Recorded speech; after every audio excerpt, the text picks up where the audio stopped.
and welcome to the Money Show. I'm Kavita Thapliyal and this is the show that puts your money matters front and center in a world full of financial noise. We are here to bring you clarity, confidence and control over your personal finances.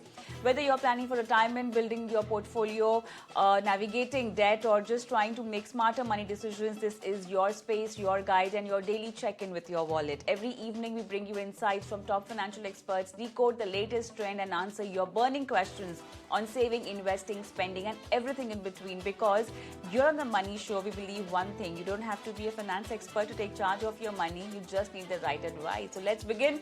This is the show where we also answer your portfolio queries. Just in case you want to send across anything that's specific, you want your investments to be aligned with your financial goals or anything about insurance, send across your queries on our WhatsApp number that's flashing on the screen, and you can also send across your questions on our email ID that's also flashing on the screen. So let's begin, and today is our Women's Wednesday episode on the Money Show, and we have with us Harshvardhan Rungta to answer all the queries. Hi, good evening and welcome to the Money Show, Harsh. And yes, it's a women's special that we are celebrating on the show, and every woman over here who wants to begin her financial journey or maybe need any assistance with her investments, you'll be the guide today on the show. And let's begin with our query. This is from Priya, and Priya Keshwani, and she wants to do an SIP of 500 rupees.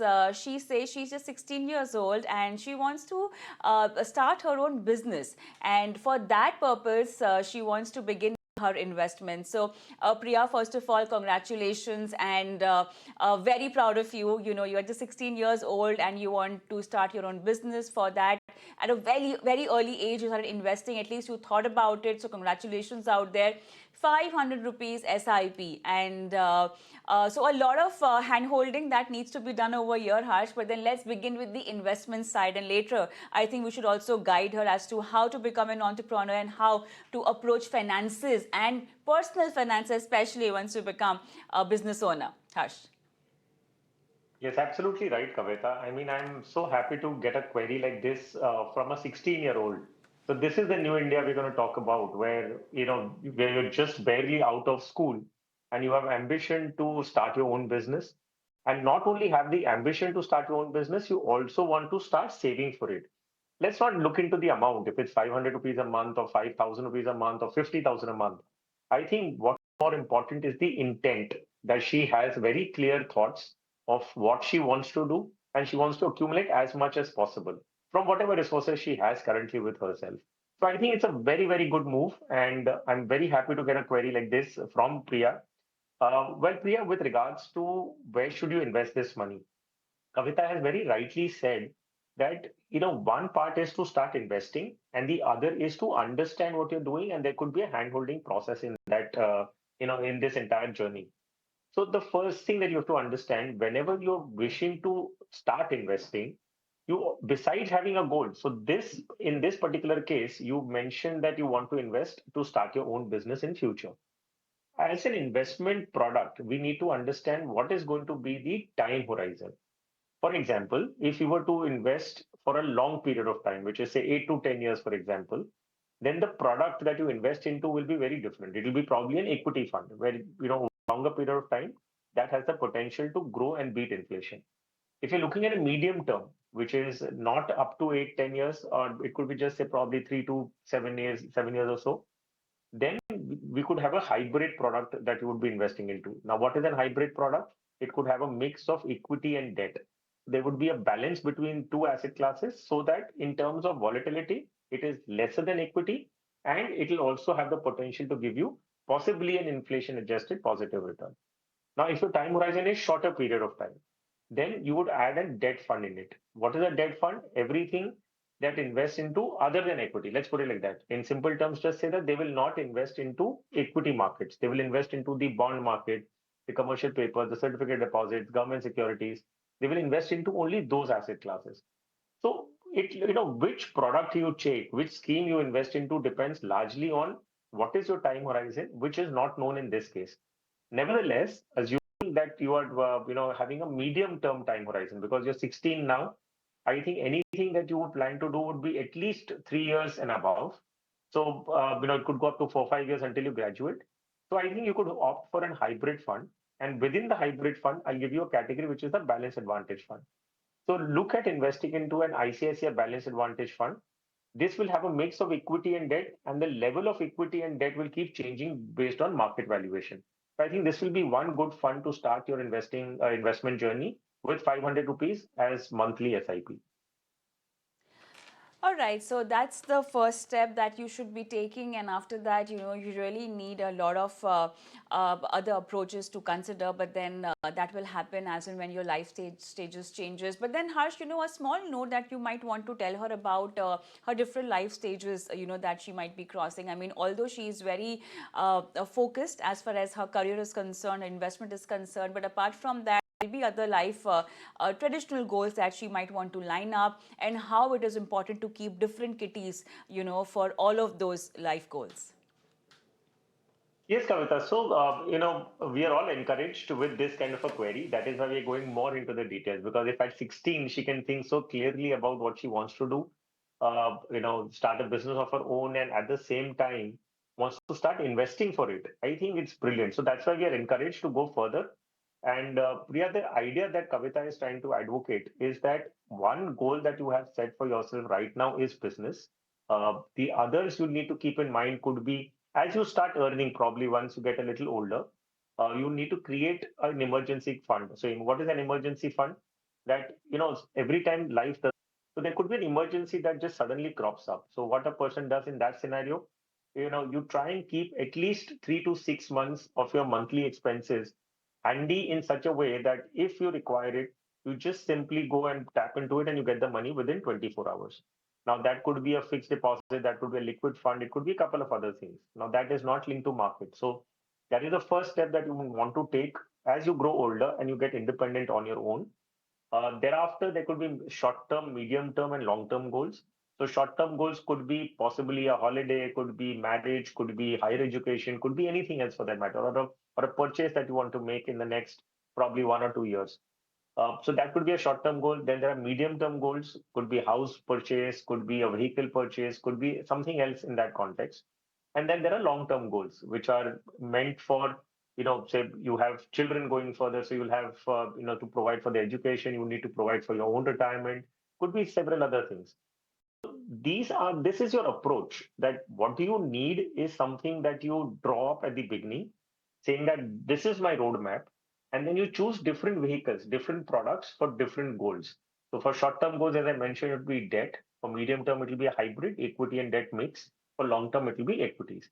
So if you follow this basic protocol going further, you'll see most of your financial goals will be met with simple products and simple and very nominal investments. You don't need to do anything very fancy to achieve your goals. Just have to be disciplined, planned, and consistent. All right, let's move on and let's take Ritu Singh's question. And she says that she's 29 years old, target is 1 CR, and the time frame she's looking for the investment is almost 15 years. She's investing since August 2024, and she has SBI Contra in a portfolio, 2,000 rupees SIP going on, Parag Parek Flexi Cap 3,000, and that's the only two funds she has invested right now. Again, a 29-year-old investor. Congratulations there, Ritu. You've got two funds, but good funds. And yes, definitely you can go ahead and add more of those funds in your portfolio. But then how should a selection go on, Harsh? So when Kavita, you rightly mentioned that both the schemes are very nice. The SBI Contra Fund and the Parag Parek Flexi Cap, both schemes are very good. So there is no issue in terms of the schemes that she's investing into. The only concern being if you see the investment style.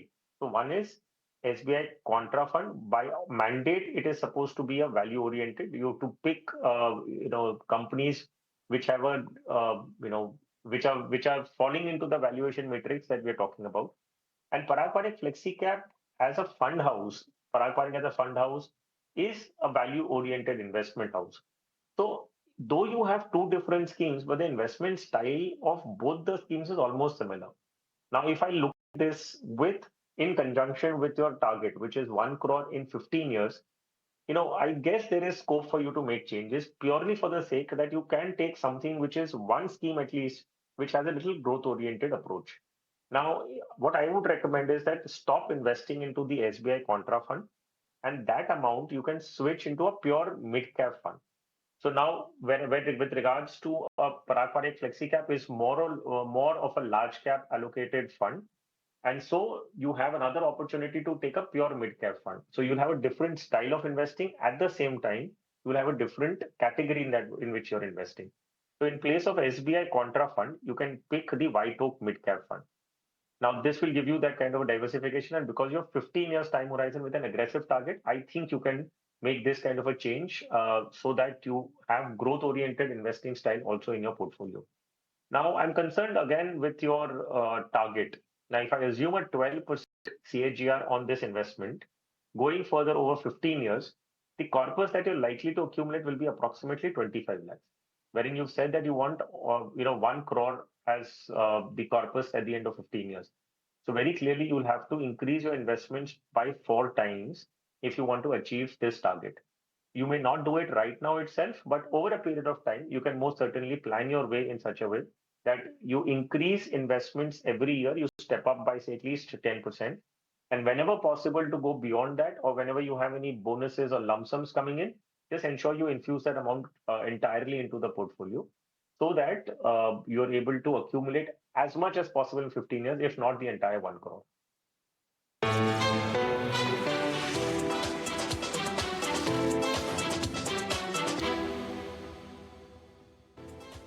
Let's also move on to other question, which is from Radha Singh, and she's investing in mutual funds. Motilal Oswal 2000, Motilal Oswal Small Cap, HDFC Flexi Cap, and after 20 years, her target is 50 lakh. And right now, Parag Parikh Flexi Cap, she's been investing 1,500 per month, and she just started this investment.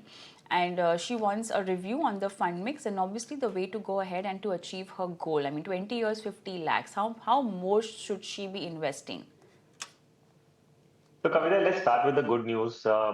She wants 50 lakhs after 20 years with the investment that she's making right now. Well, if we assume 12% CAGR, which is the AMFI guided illustrative figure, we go with 12% as an assumption. Then the good news is that she accumulates 50 lakhs in 20 years. So at least that part is taken care of. If the market generates that kind of a return for her consistently over 20 years, then she would accumulate 50 lakhs. Now, with regards to her portfolio, now she already has an HDFC Flexi Cap and she's adding Parag Parikh Flexi Cap. So while both these schemes, the Parag Parikh Flexi Cap and the HDFC Flexi Cap, are very, very good schemes, you don't need to have both of them in your portfolio. If you already have HDFC Flexi Cap, there is no need for you to add another Flexi Cap in the name of Parag Parikh Flexi Cap. So I guess just ensure that you don't have two Flexi Caps, just keep HDFC, increase the amount there if you wish, but just keep one, that's fine. Now, with regards to the mid cap and small cap, she's got a mid cap, a pure small cap, but both of these are from the same fund house. So, though both the schemes are good, Motilal Oswal as a fund house is a very good fund house.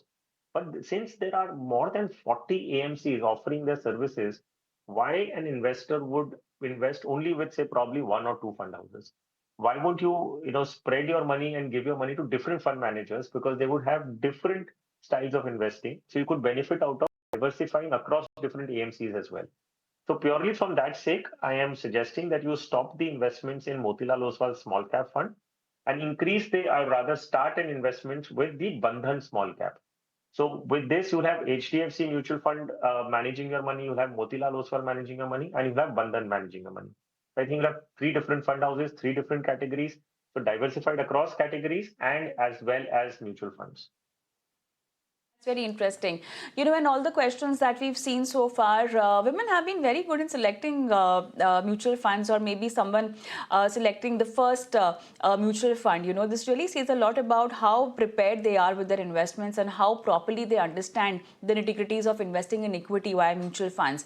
So far, we've got questions of women who are comparatively younger in age and starting their investment journey early. So I would like you to just highlight few facts, of how beneficial it is to start your investment journey early. I mean, I know it's not gender specific, it's just a golden rule that you should be opting for. But then, specifically from women's perspective, because a lot of younger women and working women are also investing early with their first job, with their first salary. So that's very encouraging. How would you like to explain the importance of the right age, and starting the investment as early as possible? So, Kavita, I think, I believe you're the only one who runs a women dedicated show, and the effort that you've been putting for over the years now, I think that has started showing with the women investors. I mean, I'm actually reviewing the portfolios, and there's not much to do, and that's a good thing to have, that you have a very limited number of schemes people have, the goals that they are meticulously planning. So I think a lot of credit goes to you and the channel for having a dedicated section for women. I'm privileged to be a part of this show for almost how many years now, I don't know, but I'm extremely privileged to be helping women investors achieve independence, financial independence in that context. Now, coming to why should people invest early? So, well, there are two elements. The first part being that if you are going to start investing early, say, for example, that's what we tell everybody, that from your first job or your first income, you set aside 20% of that towards your goals. Okay, it could be medium term, long term, short term, whatever. You start setting aside 20% of what you get in hand. Okay, like your TDS being deducted, there's nothing that you can do about it. Similarly, you assume that your in hand income is less by 20%, and that 20% goes into for future requirements. Now, if you maintain this discipline from first day of your salary, incrementally, even 10 years, 20 years down in your job, you would still be saving 20% of your income, and you'll imagine how much corpus you can easily collect because you've started early. The quantum that you save out of your income is only 20%. If you miss this bus, suppose you've missed first 10 years of your investing life, and suddenly you realize after 10 years of working that now I need to start investing, the quantum you'll have to set aside out of your take home salary will not be 20%, but now will go to about 40 to 50% to achieve the same output. So the earlier you start is going to be easier on your pocket. The journey is going to be very smooth, and you'll land up achieving all your goals, which otherwise you'll have to struggle for. Let me equate this with numbers as well. So if an investor starts investing just about say 1,000 rupees every month over a period of 30 years, okay, so you started early, you have 1,000 rupees that you started putting aside in an SIP. Assume you put in an index, the large cap index, which is the Sensex. If it's generated a long term return of say around 14%, and that's if we assume for now, 1,000 rupees over 30 years becomes almost 54 lakhs, right? And the same person who has not started immediately but waited 5 years and started later. So now you've delayed your investing only by 5 years. Now you've invested for 25 years instead of 30 years, right? So that's the only difference. And the same 1,000 rupees over 25 years now, the end corpus reduces by half. So you get only about say 26 lakhs. So a delay of 5 years reduces your end corpus by almost half. So now that's the call that you have to understand, that the earlier you start, the power of compounding works so fantastically that small amounts set aside can actually accumulate into larger corpuses. So I think that's the lesson that everybody should understand. If you missed investing from your first salary and you're listening to this today, I mean, a delay will be if you don't take action after listening to it today. So do not regret that you haven't done this for last 5 years or 10 years. If you've heard it today, understood it today, implement it from today, and I think that's a good step to take. All right. Let's move towards the last question of the show, which is from Kanika, Maharashtra, and she's doing SIP in ICICI Pro Nifty 50 Index 3,000 rupees, Canara Robeco Small Cap Fund 1,500, Nippon India Small Cap 3,000, Axis Blue Chip 1,000, Quant Cap 1,000, SBI Flexi Cap 2,000, and target is 1 CR after 15 years.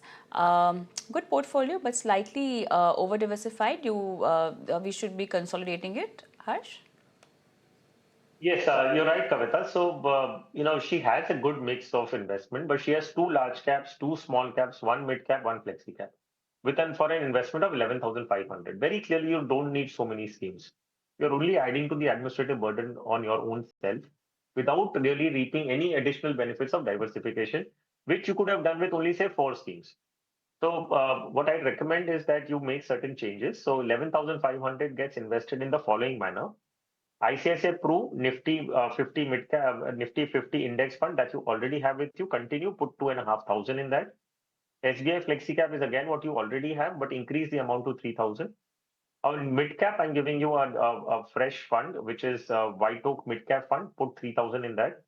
Nippon Small Cap that you already have, continue and put 3,000 in that. So you just have four schemes left for yourself, which is good enough for the investment that you're making, which is good enough for the diversification across different segments that you're looking at. So just have these four schemes.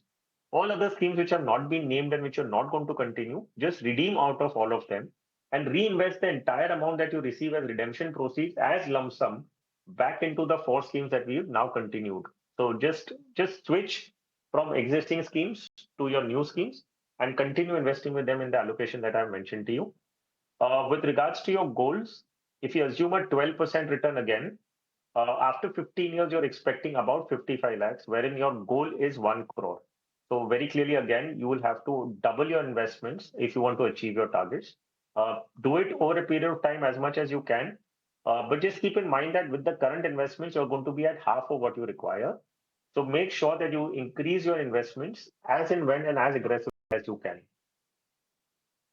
All right, so that's the strategy and advice coming in from you. And with that, it's a wrap on the show as well. Thank you so much, Harsh, for being on the show and helping our women viewers strategize their portfolio better. And for all our women viewers, if at all you need any help from our experts in defining your investment portfolio or helping you make one, just send across your questions on our WhatsApp number that's flashing on the screen. Every Wednesday, we bring you Women's Wednesday, where we just focus on women financial planning. Thank you so much for watching. Goodbye.